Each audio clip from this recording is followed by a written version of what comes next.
हूं मैं गौरव आर्य और आप देख रहे हैं द चाणक्य डायलॉग्स। इस वीडियो को लाइक करिए, हमारे चैनल को सब्सक्राइब करिए, बेल आइकन दबाना बिल्कुल मत भूलिएगा।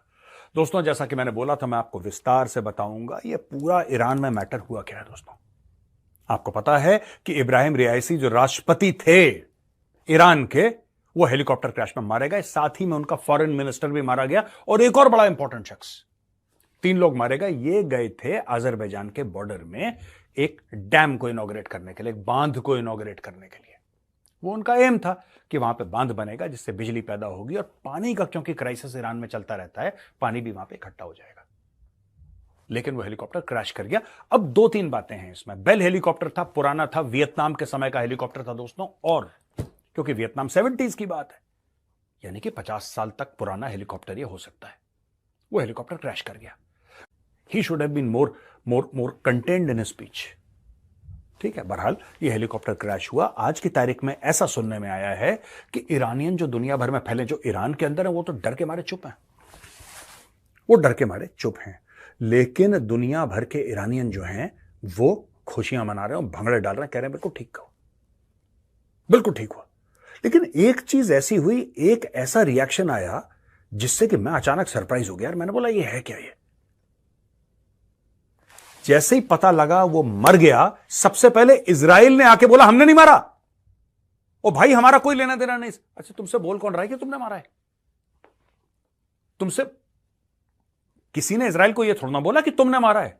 जैसे ही वो मरा, सबसे पहले रिएक्शन इजराइल का है कि भाई देखो, हमने नहीं मारा, हमारी तरफ मत देखो। इन प्ले वो फैक्टर क्या है? पहली चीज, किसको फायदा है या किसको फायदा हुआ कि यह मर गया?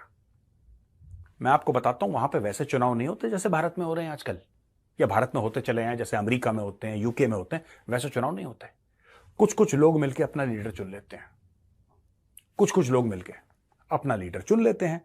और ये 1979 के बाद, जब से ये कठमुल्ला टाइप के लोग आए हैं ना वहां पे, खतरनाक रेडिकल इस्लामिस्ट्स, मार देंगे, काट देंगे, जला देंगे, जो हर समय यही बातें करते हैं, जब से आए हैं, तो ईरान का बिल्कुल ऐसा मामला हो गया है कि कोई सांस ले ले तो उसको गोली मारते हैं। यार, ऐसा मामला हो गया। वो हिजाब का केस था, वो लड़की ने हिजाब नहीं पहना, उसकी हत्या कर दी, फिर दूसरी को भी मार दिया, कोमा हो गया, फिर वो लड़की कुछ दिनों के बाद मर गई, आपने सुना ही होगा।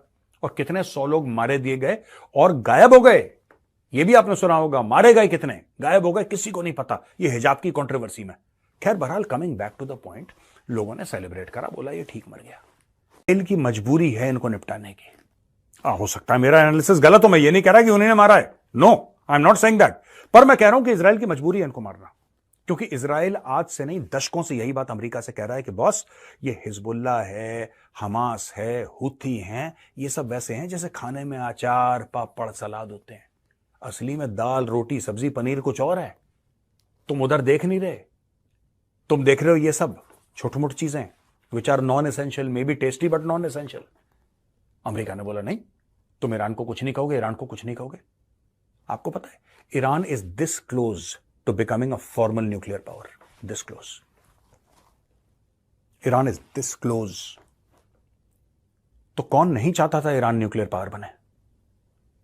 सोचिए, कौन नहीं चाहता था? इजराइल नहीं चाहता था, क्योंकि हर समय ईरान ने यही बोला है कि बम मार के सारे यहूदियों को मार दो, throw the Jews into the sea. ये ईरान कहता चला आ रहा है आज तक। यार, ईरान कोई ऐसा महीना नहीं जाता जब ईरान की टॉप लीडरशिप इजराइल को धमकी नहीं देती कि तुम्हें हम बर्बाद कर देंगे, तुम्हें बर्बाद कर देंगे। खुल के बोलते हैं कि तुम्हें बर्बाद कर देंगे।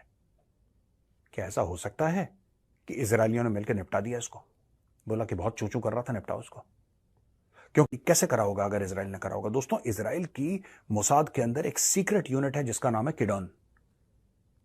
किडॉन एक ऐसी सीक्रेट यूनिट है जिसके बारे में इजराइल खुल के कभी बात नहीं करता। इजराइल कहता हमें पता ही नहीं यार इसके बारे में क्या चक्कर चल रहा है इनका।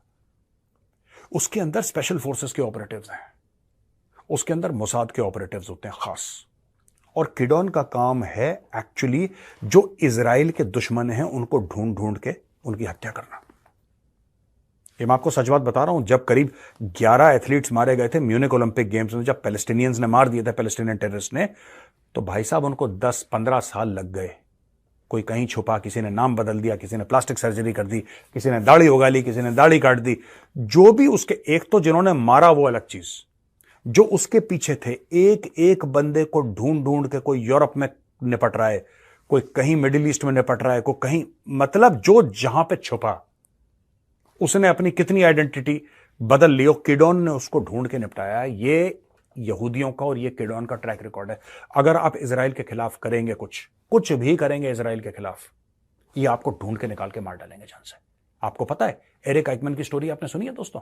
एरिक आइकमैन की स्टोरी। एरिक आइकमैन एक नाजी वॉर क्रिमिनल था, एसएस कहते हैं। एसएस हिटलर के खास एक फोर्स हुआ करती थी, उसका नाम था एसएस। वो एसएस का मेंबर था और उसने कई यहूदियों को मरवाया था, लाखों दर लाखों की तादाद में। जब लड़ाई खत्म हुई तो भाग गया, अर्जेंटीना में छुप गया। 5 साल, 10 साल, 15 साल, 20 साल चुपचाप। उसको लगा कि मैं तो पकड़ा ही नहीं गया। एक दिन जूस को यह पता लग गया, इजरायलियों को यह पता लग गया कि एरिक आइकमैन इधर छुपा है। उन्होंने टीम भेजी अर्जेंटीना। वो टीम अर्जेंटीना में पहुंची, मोसाद की टीम, उसको किडनैप करा। उसको किडनैप करके वापस इजराइल लेकर आए, जज के सामने खड़ा करा, टांग दिया। ये है इजरायली। तो दूसरी शक की सुई जो जाती है दोस्तों, वो जाती है इजराइल के ऊपर, क्योंकि इजराइल कभी कहता नहीं है। देखिए इजरायलियों के साथ एक बात है, ये ईरानी बहुत बोलते हैं हम मार देंगे और जिस दिन कयामत के दिन आएगा उस दिन ये होगा कयामत। इजरायली कभी कुछ नहीं बोलता, कयामत फयामत ये सब बातें नहीं करते वो लोग। इजरायलियों का सिंपल सा फंडा है कि अगर हमें तुम्हें मारना है, हम कुछ बोलेंगे ना, हम तुम्हें मार देंगे, फिर बता देंगे मार दिया। That's it. They don't talk, they just do. क्या ये इजरायलियों ने मारा? It is highly possible, it is highly possible कि इजरायलियों ने मार दिया होगा, क्योंकि उनका ट्रैक रिकॉर्ड ऐसा है, वो मार देते हैं, वो फिर बातचीत नहीं करते। कहीं पर भी छुपा है। इसलिए मैं कह रहा हूं, जो बंदा छुपा है तुर्की में, जो छुपा है कतर में, वो कितना भी छुप ले, आज नहीं तो 5 साल के बाद, नहीं तो 10 साल के बाद, कोई ये जाएगा ना घर से बाहर निकल के।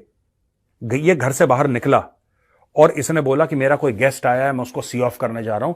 सामने वाली छत पे बैठा स्नाइपर, एक सिंगल हेडशॉट, कहानी खत्म।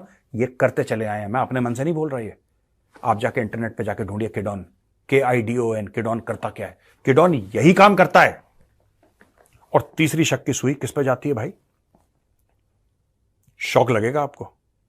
तीसरी शक की सुई जाती है चीनियों पर और अमेरिकन पर। अब अमेरिकन और चीनी ऐसा क्यों करेंगे दोस्तों?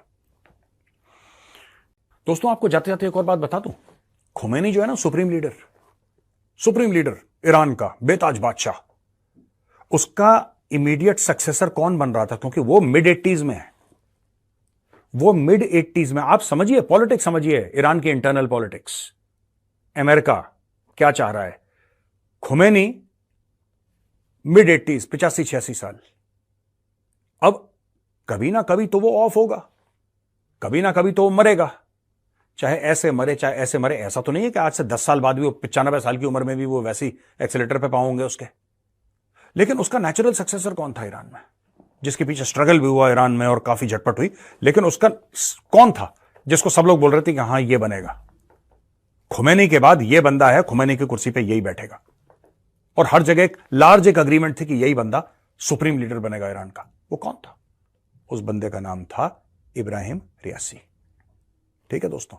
तो उन्होंने क्या करा कि एक लीडर पुराना जो जा रहा है, जिसकी रोशनी बुझ रही है, और एक नया लीडर जो उसकी जगह आने वाला है, उसकी रोशनी बुझा दी। अब इन्होंने क्रिएट कर दिया ईरान के अंदर लीडरशिप वैक्यूम। ये थी आज की पूरी कहानी, लेकिन ये स्टोरी डेवलप कर रही है। आगे चल के स्टोरी कैसी बनेगी, कौन कौन से इसमें और खिलाड़ी आएंगे जो अपने बयान देंगे या उनका रोल साझा होगा, जैसा भी होगा मैं सारी की सारी डिटेल्स आपके पास लेकर आऊंगा। तो दोस्तों यहां पे आज का वीडियो होता है खत्म। कैसा लगा? इस वीडियो को लाइक जरूर करिएगा, हमें बताइए कमेंट्स में कैसा आपको वीडियो लगा, और चैनल को सब्सक्राइब करिए, बेल आइकन दबाना बिल्कुल मत भूलिएगा। जय हिंद, वंदे मातरम, भारत माता की जय।